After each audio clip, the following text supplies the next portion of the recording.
नमस्कार, मैं दिशा उपाध्याय आप सभी लोगों का इस वीडियो लेक्चर में स्वागत करती हूँ। अभी तक हमने क्लास 9th इकोनॉमिक्स का सेकेंड चैप्टर, जैसा कि आपके यहाँ पर दिखाई दे रहा होगा, संसाधन के रूप में लोग में काफ़ी चीज़ों को हमने डिस्कस कर लिया है कि संसाधन क्या होते हैं और मानव संसाधन क्या होता है। उसमें हमने बहुत सारी चीज़ों को देखा। शक्ल की कहानी क्या थी और विलास की कहानी क्या थी, इसके बारे में भी हमने डिस्कस कर लिया हुआ है। और पुरुषों और महिलाओं के आर्थिक क्रियाकलाप क्या होते हैं, आर्थिक क्रियाएं क्या होती हैं, और पुरुषों और महिलाओं के आर्थिक क्रियाकलाप के बारे में भी हमने लास्ट वीडियो में डिस्कस किया हुआ था। और आर्थिक क्रियाओं के आधार पर हमने अर्थव्यवस्था के क्षेत्र को 3 भागों में विभाजित किया, प्राथमिक क्षेत्र, द्वितीयक क्षेत्र और तृतीयक क्षेत्र में विभाजित किया था। और आर्थिक क्रियाओं के 2 भाग के बारे में भी डिस्कस किया था, जिसमें हम कहते हैं बाजार क्रियाएं और दूसरा था गैर बाजार क्रियाएं। इसके बारे में भी हमने डिस्कस कर लिया है। आज का हमारा जो टॉपिक है वो है जनसंख्या की गुणवत्ता। जैसा कि आपको यहाँ पर दिखाई दे रहा होगा, जनसंख्या की गुणवत्ता शिक्षा के रूप में। और जनसंख्या की गुणवत्ता हम किस तरह से देखते हैं उसे, जनसंख्या कैसे गुणवान होती है शिक्षा के रूप में और कैसे जनसंख्या गुणवान होती है स्वास्थ्य के रूप में, हम इसके बारे में भी आज इस वीडियो क्लास में डिस्कस करने वाले हैं। तो ये 2 चीज़ें हैं जो कि आज हम डिस्कस करेंगे। चलिए देख, तो आज हम 2 चीज़ों के रिगार्डिंग, 2 चीज़ों के संबंध में जनसंख्या की गुणवत्ता को देखेंगे। जो पहला है वो है पहला है शिक्षा, जिसे हम इंग्लिश में एडुकेशन बोलते हैं। पहला है शिक्षा और दूसरा जो है वो है स्वास्थ्य। जैसा कि आपने अपनी बुक में, अपने चैप्टर में देखा कि शिक्षा और स्वास्थ्य, इन 2 चीज़ों की रिगार्डिंग हम देखेंगे कि किस तरह से ये जो महत्वपूर्ण अवधारणाएं हैं, महत्वपूर्ण चीज़ें हैं, उनसे किसी भी देश की जनसंख्या कैसे गुणवान हो जाती है, इसकी क्वालिटी कैसे इंक्रीज़ करती है। आप सभी को पता है कि शिक्षा, एजुकेशन हमारे जीवन में कितना इम्पोर्टेंट रोल प्ले करता है। न केवल शिक्षा हमारे देश, शिक्षित व्यक्ति जो हैं वो हमारे देश के विकास में योगदान देते हैं, बल्कि वो पहले तो खुद का व्यक्ति जो है वो अपने खुद का डेवलपमेंट करता है, अपने व्यक्तित्व का विकास पहले वो खुद कर पाता है, उसके बाद ही वो देश का विकास करता है। शिक्षा को लेकर के गवर्नमेंट बहुत सारी पॉलिसीज़ भी बनाती है, बहुत सारे योजनाएं भी चलाती है, कार्यक्रम भी चलाती हैं, जिसकी वजह से ताकि जो शिक्षा का स्तर है वो बढ़ सके। शिक्षा एलिमेंट्री एजुकेशन है, प्राथमिक शिक्षा का सार्वभौमिकरण हो सके। यूनिवर्सलाइजेशन ऑफ एलिमेंट्री एजुकेशन की बात करती है गवर्नमेंट, कि प्राथमिक शिक्षा का सार्वभौमिकरण हो, इसकी बात करती है। इसका मतलब ये है कि हर एक बच्चे तक, जो कि 6 से 14 तक का बच्चा है, उस तक शिक्षा का सार्वजनिक पहुंच हो और कोई भी बच्चा शिक्षा से वंचित ना रह पाए।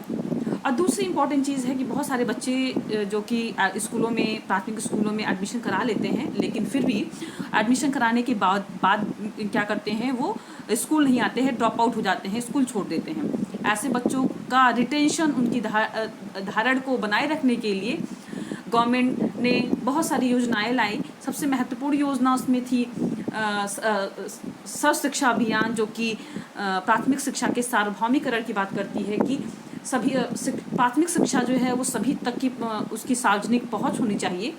और पहुंच होने के साथ साथ दूसरी योजना, जो दूसरा कार्यक्रम था, वो था मिड डे मील, जैसा कि आप में से बहुत सारे बच्चे, बहुत सारे लोग इसके बारे में जानते भी होंगे। मध्याह्न भोजन योजना, इस ये जो कार्यक्रम था, ये जो योजना थी, उसका महत्व, जो सबसे इम्पॉर्टेंट रोल था, वो ये था कि जो बच्चे एडमिशन ले रहे हैं, जो बच्चे नामांकन करा रहे हैं स्कूलों में, प्राथमिक स्कूलों में, उनका रिटेंशन उस स्कूल में बना रहे। वो उस स्कूल में न केवल एडमिशन कराएं, बल्कि प्रतिदिन स्कूल भी आएँ, और साथ में उनका जो पोषण का स्तर है वो भी बना रहे। इस वजह से उन्हें लंच दिया जाता है, बच्चों को एक डाइट वहाँ पे दी जाती है, एक प्रॉपर डाइट दी जाती है, ताकि बच्चे का जो एक पोषण का स्तर है, उनका न्यूट्रिशन का लेवल है, वो बना रहे। स्कूल लौटो शिविर, सेतु का पाठ्यक्रम कार्यक्रम, इस तरह के बहुत सारे जो योजनाएं हैं, कार्यक्रम हैं, गवर्नमेंट चलाती रहती है ताकि शिक्षा का स्तर बना रहे, हर एक बच्चा शिक्षित हो, किसी तक ऐसा ना हो कि कोई ऐसा बच्चा ऐसा ना हो कि शिक्षा से वो वंचित रह जाए।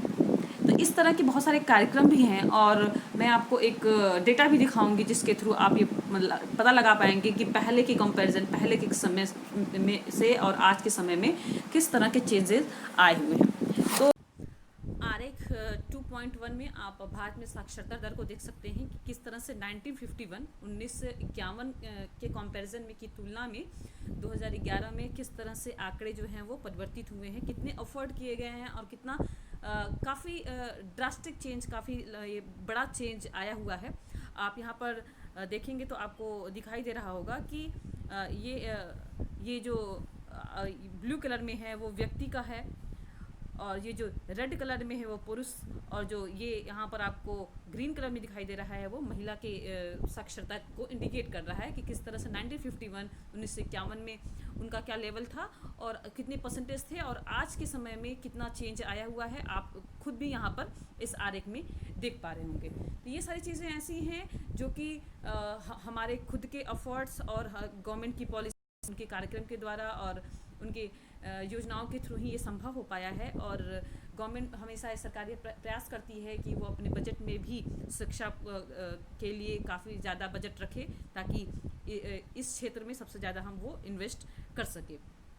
तो ये सारी चीज़ें हैं जो कि शिक्षा के स्तर को काफ़ी बढ़ा रही हैं और प्रत्येक ज़िले में नवोदय विद्यालय, जवाहर नवोदय विद्यालय की भी स्थापना, हर ज़िले में एक नवोदय विद्यालय होता है और नवोदय विद्यालय में बच्चे एंट्रेंस एग्ज़ाम के थ्रू जाते हैं, एंट्रेंस एग्ज़ाम देते हैं, उनका सिलेक्शन होता है, फिर वहाँ पर जाते हैं। नवोदय विद्यालय हर ज़िले के ग्रामीण प्रतिभाशाली बच्चों के लिए खुला गया है ताकि ग्रामीण क्षेत्र में जो बच्चे हैं वो शिक्षा से वंचित न रह पाएँ। ऐसे नवोदय विद्यालय में निःशुल्क शिक्षा, सभी चीज़ें फ्री में होती हैं ताकि जो गरीब बच्चे हैं, जो ग्रामीण क्षेत्र के प्रतिभाशाली टैलेंटेड बच्चे हैं, वो अपनी शिक्षा को पूरी कर पाएँ, वो शिक्षा से वंचित ना रह पाएँ।